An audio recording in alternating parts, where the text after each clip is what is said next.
कलाम से आज हम पढ़ेंगे हिमाल की किताब उसका 14 बाब पहली आयत से। और अग्नियम में ऐसा हुआ कि वो साथ साथ यहूदियों के इबादत खाना में गए और ऐसी तकरीर की कि यहूदियों और यूनानियों दोनों की एक बड़ी जमात ईमान ले आई, मगर नाफरमान यहूदियों ने गैर कौमों के दिलों में जोश पैदा करके उनको भाइयों की तरफ से बदगुमान कर दिया। बस वो बहुत अरसा तक वहाँ रहे और खुदावंद के भरोसे पर दलेरी से कलाम करते रहे, और वो उन हाथों से निशान और अजाइब काम करा कर अपने फजल के कलाम की गवाही देता था। लेकिन शहर के लोगों में फूट पड़ गई, बाज़ यहूदियों की तरफ हो गए और बाज़ रसूलों की तरफ। मगर जब गैर कौम वाले और यहूदी उन्हें बेइज्जत और संसार करने को अपने सरदारों समेत उन पर चढ़ आए, तो वो उससे वाकिफ़ होकर लुकानिया के शहर लुस्त्रा और दरबे और उनके गिरदोनवा में भाग गए और वहाँ खुशखबरी सुनाते रहे। लुस्त्रा और दरबे में एक शख्स बैठा था जो पाँव से लाचार था। वो जन्म का लंगड़ा था और कभी ना चला था, और वो पौलुस को देखकर बातें सुन रहा था। जब उसने उसकी तरफ और करके देखा कि मैं उसमें शिफा पाने के लायक है, तो बड़ी आवाज़ से कहा, अपने पाँव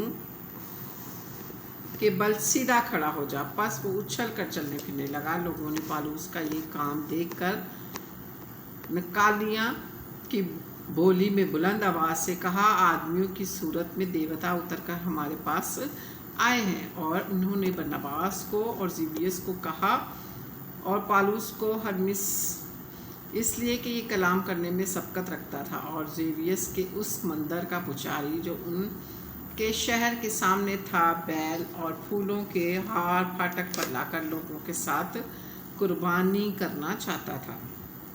जब बरनबास और पौलुस रसूलों ने ये सुना, तो अपने कपड़े फाड़ कर लोगों में जा कूदे और पुकार के कहने लगे कि ये लोगों तुम ये क्या करते हो? हम तबीयत इंसान हैं और तुम्हें खुशखबरी सुनाते हैं, ताकि इन बातिल चीज़ों से किनारा करके उस जिंदा खुदा की तरफ फिरो जिसने आसमान और ज़मीन, समंदर और जो कुछ उनमें है पैदा किया। उसने अगले ज़माने में सब कौमों को अपनी अपनी राह चलने दिया, तो भी उसने अपने आप को बेगवाह ना छोड़ा। चुनाचा उसने मेहरबानियाँ की और आसमान से तुम्हारे लिए पानी बरसाया और बड़ी बड़ी पैदावार के मौसम अता किए, ताकि तुम्हारे दिलों को खुराक और खुशी से भर दिया। ये बातें कहकर भी लोगों को मुश्किल से रोका, उनके लिए कुर्बानी ना करें। फिर बाज़ यहूदी अंताकिया और अग्नियम से आए और लोगों को अपनी तरफ करके पौलुस को संसार किया और उसको मुर्दा समझकर शहर के बाहर घसीट कर ले गए। मगर जब शागिर्द उसके गिरदा गिर्द आ खड़े हुए, तो वो उठकर शहर में आया और दूसरे दिन बरनबास के साथ दरबे को चला गया, और वो उस शहर में खुशखबरी सुनाकर और बहुत से शागिर्द करके लुस्त्रा और अग्नियम में अंताकिया को वापस आए, और शागिर्दों के दिलों को मजबूत करते और ये नसीहत देते थे कि ईमान पर कायम रहो, और कहते थे ज़रूर है कि हम बहुत सी मुसीबतें सह कर खुदावंद की बादशाही में दाखिल हुए। और उन्होंने हर एक कलीसिया में उनके लिए बुजुर्गों को मुकर्रर किया और रोज़ा से दुआ करके उन्हें खुदावंद के सुपुर्द किया, जिस पर वो ईमान लाए थे। और पसीदिया में से होते हुए पंफिलिया में पहुँचे और परगा में कलाम सुनाकर अतलिकिया को गए, और वहाँ से जहाज़ पर उस अंताकिया में आए, जहाँ उस काम के लिए जो उन्होंने अब पूरा किया खुदा के फजल के सुपुर्द किए गए थे।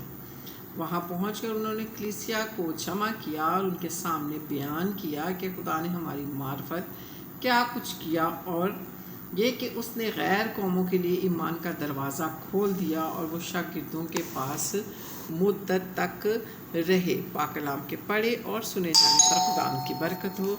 खुदा का शुक्र हो। आमीन।